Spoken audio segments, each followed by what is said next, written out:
Rewa filɛbagaw an ka foli b'aw ye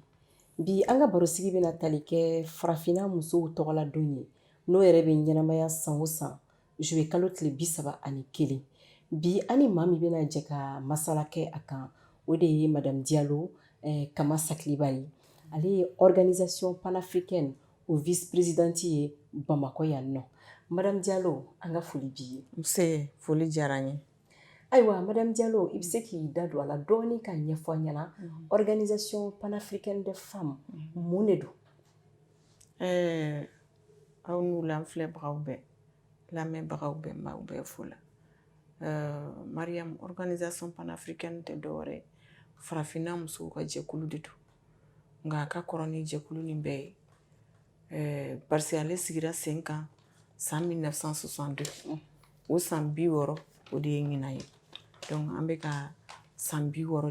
de célébrer ɲinan organisation in tɔgɔ la a sigira fana ko musow ka se ka u bolo don ɲɔgɔn bolo ka se ka émancipation kɛ c'est à dire musow fana ka bolo ka don baara la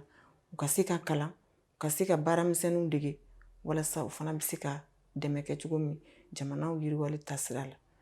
donc organisation sigira o de kan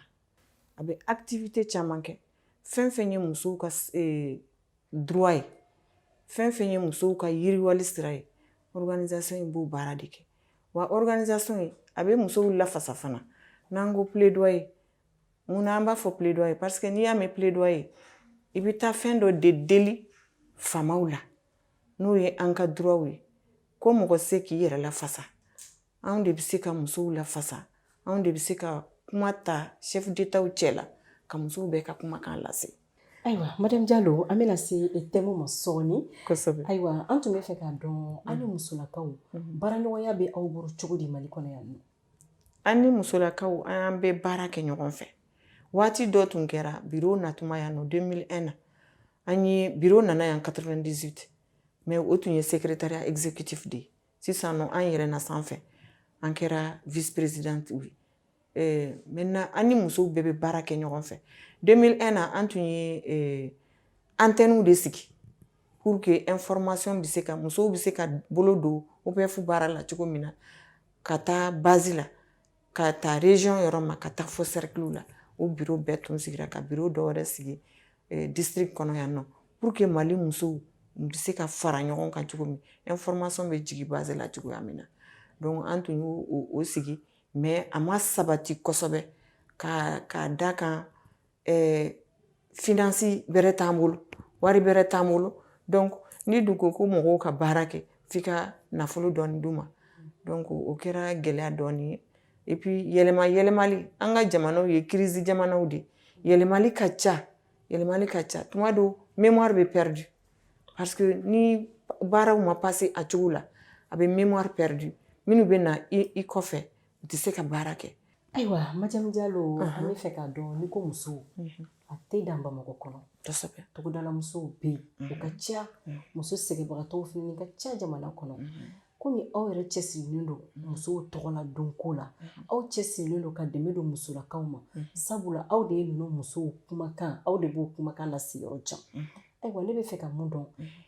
est-ce que aw ye activité kɛ yan aw ye fɛn boloda mun ye nafa lase ni muso kofɔlen ninnu ma wa i bɛ se k'i da don o damadɔ la k'o ɲɛfɔ an ɲɛna n'a y'a sɔrɔ kabini a ka baara in bɛ sen na muso ye nafa dɔ sɔrɔ a la wa mɔgɔ caman hakili la ko OPF ko ye muso kalannaw de ka fɛn ye muso kalanna dɔrɔn ka fɛn tɛ muso kalannaw bɛ se ka k'a ɲɛma mais muso n'i kɛra fɛn ɲɛma e bɛ yan minnu kama n'i ma se ka baara kɛ ni olu ye c'est que i ka baara man ɲa an bɛ baara kɛ muso bɛɛ de i kɛra togodala muso ye i kɛra dugubakɔnɔmuso ye an bɛ baara kɛ muso bɛɛ de journée internationale de la femme rurale o bɛ yen nɔ Mali kɔnɔ yan nɔ fédération nationale des femmes rurales togodala muso ninnu bɛɛ fana farala ɲɔgɔn kan ka fédération ba dɔ créer Mali kɔnɔ yan nɔ donc an n'o fédération bɛ baara kɛ chaque 15 octobre olu ka fête ye 15 octobre de i b'a ye 31 juillet bɛ na dɔrɔn o de bɛ gɛrɛ an b'o commission d'organisation na et puis gouvernement bɛ dɛmɛ k'an ye tuma dɔ ni gouvernement ye dɛmɛ ka ɲi an fana n'o o journée ninnu nana an fana b'o dɛmɛ ni dɔw kɛ musow ye pour que minɛnw ka se ka d'u ma kɛrɛnkɛrɛnya la ɲinan ta in na an ko an bɛ baara kɛ n'u ye comme ministre yɛrɛ y'a fɔ cogo min na n'a fɔra ko dun ka fa ka sabati togodala musow de don donc an ka se ka kɛnɛ sigi ka togodala musow lafasa u bɛ baara min na a ka da kɛnɛ kan a ka dɔn dɛmɛ min kan ka d'u ma dɛmɛ min bɛ se ka d'u ma o ka d'u ma gɛlɛya fana bɛ togodala musow la sɛnɛ dayɔrɔ la par exemple foro t'u bolo dugukolo t'u ta ye dugukolo bɛ singa u ma de ka baara kɛ mais an nana wolomali kɛ nin sen na n'i ko i bɛ baara kɛ ni togodala musow ye f'i k'a lajɛ i bɛ fɛ ka baara min kɛ n'a bɛ se ka pérenniser c'est-à-dire a bɛ se ka basigi o yɔrɔ la ka se ka nafa lase dun ka fa nafa lase an bɛ thème min hukumu kɔnɔna la donc o la an taara fo wolodo an ni wolodo musow an y'a sɔrɔ an ni ONG dɔ bɛ baara kɛ Bamakɔ yan nɔ o ni wolodo musow bɛ baara kɛ Kolokani donc an y'a sɔrɔ Kolokanikaw ye dugukolo d'olu ma hectare 2 ɲɔgɔn donc an ko an bɛ hectare 1 ta parce que o ONG ani muso ninnu bɛ baara kɛ yiridenmaw de la yiri ninnu bɛ nafa lase mɔgɔ ma donc u yɛrɛw sagona yiri fana o de bɛ turu donc an ko nin sen o bɛ k'an ka contribution ye an bɛ fɛɛrɛ kɛ ka dɛmɛ d'u ma ka t'u dɛmɛ ka to o hectare 1 ka t'o turu yiri la donc o de y'an ka baara bakuruba ye nin 31 juillet in kɔnɔ donc ayiwa est-ce que an bɛ se ka fɔ Mali wo kɔnɔ dugumisɛnnin bɛɛ lajɛlen musolakaw bɛ yɔrɔ o yɔrɔ la aw sen bɛ se yen wa aw ka baara bɛ se yen wa aw ka dɛmɛ bɛ se yen wa n y'a f'i ye cogoya min na an ye a bolo da cogo min na a ma se ka marcher kosɛbɛ et puis ne y'a fɔ ka tɛmɛ ni nafolo t'i bolo k'a di musow ma ka baara kɛ yalo a tɛ se ka ɲɛnabɔ i y'a faamuya i ko organisation panafricaine des femmes a bɛ yan a bɛ san 60 de bɔ bi o tɛ ayiwa san 60 fo kana se bi ma an bɛ yɔrɔ min na i ko bi est-ce que e yɛrɛ fɛ i bɛ se ka fɔ ko musolakaw u ka laɲini hali n'a bɛɛ tɛ est-ce que dɔɔni sabatira la wa kɛrɛnkɛrɛnnen Mali musow caman ba sabatira la Mariam caman de sabatira la parce que e ni ne an ye muso de ye n'i tun ye ɲininkali kɛ n'i ye reculer ka taa san 60 kɔfɛ 1962 muso min bɛ presse kɔnɔ a ka dɔgɔn dɛ parce que an tun tɛ taa kalan na ten ɲɛnama muso caman tun tɛ taa kalan na donc muso kalan dayɛlɛla musow ye cɛ ni muso bɛɛ ka kan la donc droit dɔw de nana n'olu ye o droit olu ɲinina de n y'a fɔ cogo min a daminɛ la fo bi ni Union africaine bɛ kuma di muso ma o ye OPF musow ye ni chef d'état b'u ka sommet la an de bɛ kuma ta muso farafinna muso bɛɛ tɔgɔ la donc caman ba kɛra tuguni an bɛ se k'a fɔ a waati la OPF ka kɛlɛ de y'a to bureau dɔ dayɛlɛla musow tɔgɔ la OUA kɛrɛfɛla la o bureau de kɛra direction genre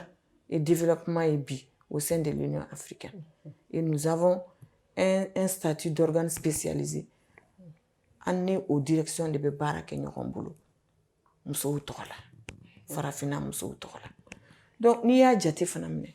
musow dans tous les secteurs musow bɛ ni an bɛ sécurité alimentaire min ma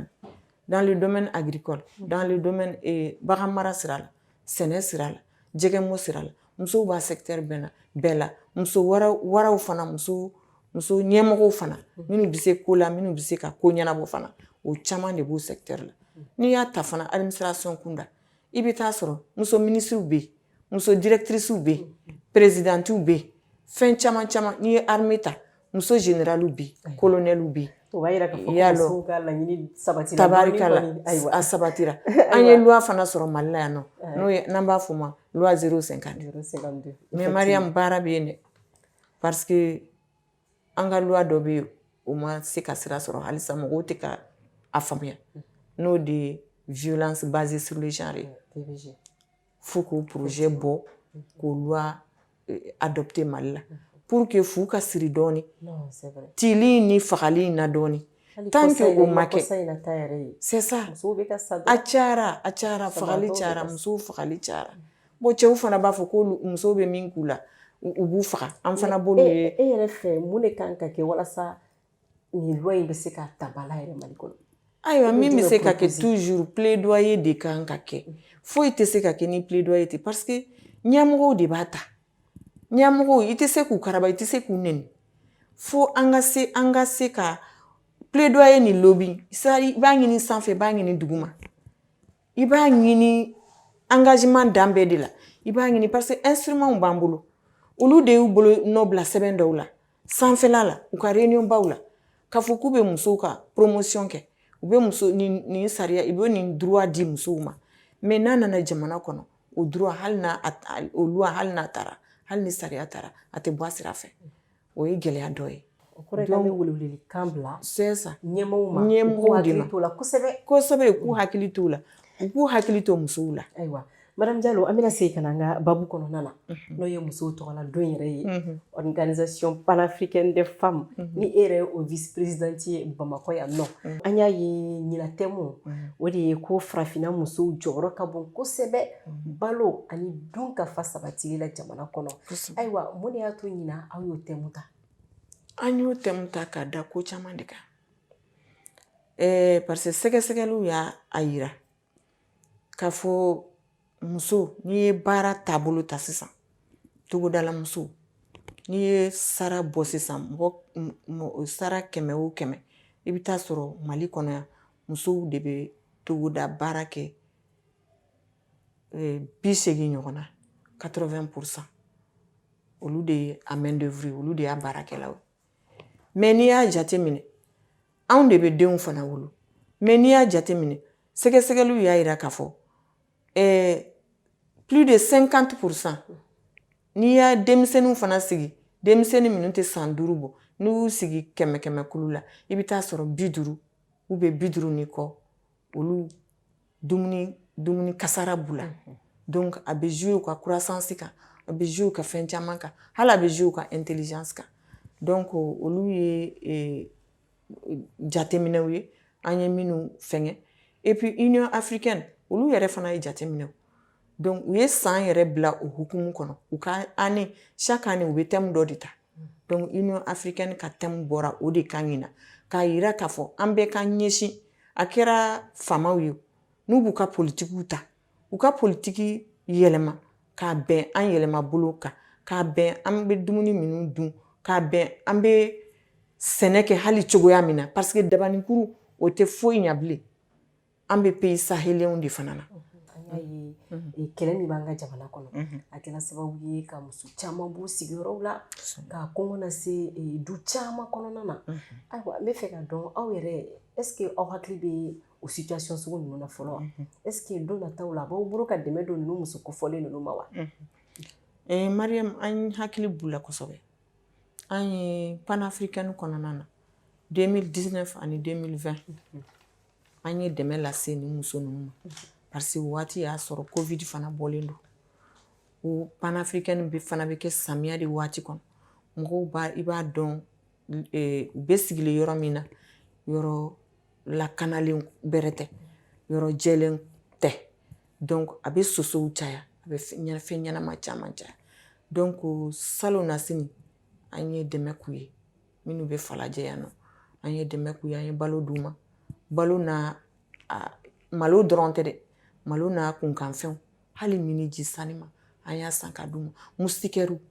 min bɛ mɔgɔ protéger covid la an y'u bɛɛ kɛ k'a di muso ninnu ma an ye san 2 k'o la donc k'a yira k'a fɔ an hakili b'u la kɛlɛ in min fana nana crise min fana nana ne ni kɔlɔlɔ in bɛɛ ye ɲina an hakili taara minnu tanyara sɔrɔdasi minnu tanyara ani civil minnu tanyara u ka baara kɔnɔna na crise in kɔnɔna na n'an b'olu denw wele ko pupille de la république an hakili taara olu la parce que an bɛɛ denw de don u bɛɛ bangebagaw sara jamana kunko de la donc an bɛɛ kan k'an hakili t'u la ɲina an hakili taara pupille ninnu na denmisɛnninw de don denmisɛnnin cininw b'u la hali dɔw ma san 5 sɔrɔ bɛɛ b'u la an ko an bɛ ŋaniyamayira kɛ olu fana ye an bɛ farine enrichie an yɛrɛ ka togodala musow ye min dilan ka transformer k'a kɛ dumuni nafama ye k'a ɲɛsin denmisɛnninw ma an b'o hakɛ dɔ ɲini k'o di denmisɛnnin ninnu ma. I y'a fɔ cogo min na a bɛ ka mun ninnu kɛ a bɛɛ lajɛlen ka ɲi kosɛbɛ dumuni di ji di a bɛɛ lajɛlen ka ɲi nka bamananw fana ni ko jɛgɛ di maa ma kuma bɛɛ n'i y'a degi kɔmɔ na k'o fana ka fisa dɛ est-ce que aw y'a envisager ka fɛn labɛn ka kɛ ninnu ye mun bɛ kɛ a long terme u bɛ se k'u yɛrɛ balo ka sɔrɔ aw ma taa fɛn d'u ma wa? I ye ɲininkali min kɛ o ye ɲininkali ɲɛnamaba ye mais n y'a fɔ cogoya min na association nationale bɛ yen n y'a ye salon panafricaine kɔnɔna na M5 musow olu ye formation dɔ organiser parce que u tun bɛ commission d'organisation kɔnɔ donc olu ye formation dɔ organiser parce que olu ye organisation nationale ye c'est vrai que an yɛrɛ bɛ se ka formation kɛ mais olu ye formation kɛ u y'a initiative ta OPF hukumu kɔnɔna na 31 juillet hukumu kɔnɔna na ka muso ninnu former ka u dege baaramisɛnninw na transformation ani métier dɔw n'u seginna so parce que mɔgɔ minnu de don a ka ca ala fɛ ni jamana sumana u bɛ segin so mais yan'u ka segin so u ka séjour kana k'u bolo calvaire ye donc o formation nin olu y'u ko o formation bila o hukumu kɔnɔ u dege baara la en attendant que u ka taa hali n'u taara u bɛ se k'u baaraw kɛ so. Bamakɔ taw ou bien région? O kɛra Bamakɔ ta ninnu ye o kɛra Bamakɔ ta ninnu ye. Minnu bɛ région kɔnɔna na dun? Minnu bɛ région kɔnɔna na il y a d'autres groupement wɛrɛw bɛ yen association wɛrɛw bɛ yen n y'o de fɔ n ko tabarikala OPF sago de sɔrɔla parce que le mouvement kɛra dynamique ba de association féminines cayara donc bɛɛ ɲɛsinnen bɛ domaine dɔ ma dɔw ko k'u ka basigi kɛ dɔw ko k'u ka musow dɛmɛ u ka se ka sɔrɔ kɛ dɔw ko k'u ka musow dɛmɛ u ka se ka kalan kɛ n'o ye alphabétisation ye donc a taabolo ka ca. Hakili la an ka barosigi a bɛ ka se a laban ma sa est-ce que kumakan laban b'i bolo ka ɲɛsin halisa jamana marabaaw ma minnu kan ka kɛ tout possible walasa musow halisa an ka bɔ nɔgɔ la Mali kɔnɔ wa? Kumakan laban min bɛ n bolo d'abord o ye welewelekan ye ka ɲɛsin autorités ma autorité de la transition ma an kɔni jigi b'u kan transition in kɔnɔna na fɛn fɛn man ɲɛ ka tɛmɛ musow ka fanfɛla la n'u sera ka redresser o de ka d'an ye. An filɛ jɛkulu nin tun ye ani madame Diallo de ye Kama Sakiliba organisation panafricaine des femmes ale ye o vice-présidente de ye Bamakɔ yan nɔ an ka barosigi o tun bɛ tali kɛ farafinna musow tɔgɔla don mun yɛrɛ bɛ ɲɛnamaya san o san juillet kalo tile 31 an ka foli b'aw ye aw ni ci aw k'an bɛn siɲɛ wɛrɛ.